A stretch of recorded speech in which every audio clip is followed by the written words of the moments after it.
গ্রাম পঞ্চায়েতের মাধ্যমে মানুষকে উন্নয়ন সুবিধা দিতে নির্মাণ করা হচ্ছে নতুন নতুন পঞ্চায়েত ভবন। কৈলাসহর হালাইপাড়া গ্রাম পঞ্চায়েত এমনই একটি নতুন পঞ্চায়েত ভবনের উদ্বোধন করলেন রাজ্যের সমাজ কল্যাণ এবং সমাজ শিক্ষা দপ্তর মন্ত্রী টিঙ্কু রায়। উদ্বোধনী অনুষ্ঠানে মন্ত্রী ছাড়াও উপস্থিত ছিলেন ঊনকোটি জেলার জেলাশাসক রাজীব দত্ত, ঊনকোটি জেলা পরিষদের সভাধিপতি অমলেন্দু দাস, চণ্ডীপুর পঞ্চায়েত সমিতির ভাইস চেয়ারম্যান সন্দীপ কুর্মী, বিশিষ্ট সমাজসেবী বিমল কর, হিমাংশু দাস সহ হাজারো গ্রামবাসী।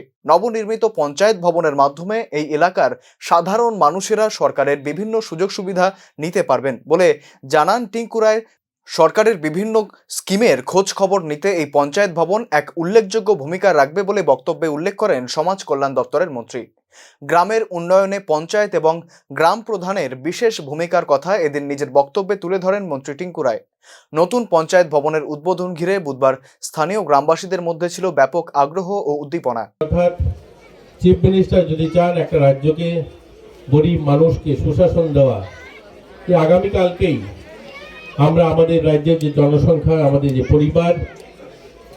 আমাদের পরিবারের সংখ্যা প্রায় 9 লক্ষ কাছাকাছি। সেই 9 লক্ষ পরিবারের প্রায় 4.5 লক্ষ পরিবার যারা আয়ুষ্মান কার্ড পাননি, প্রধানমন্ত্রী আয়ুষ্মান কার্ডের বাইরে ছিলেন।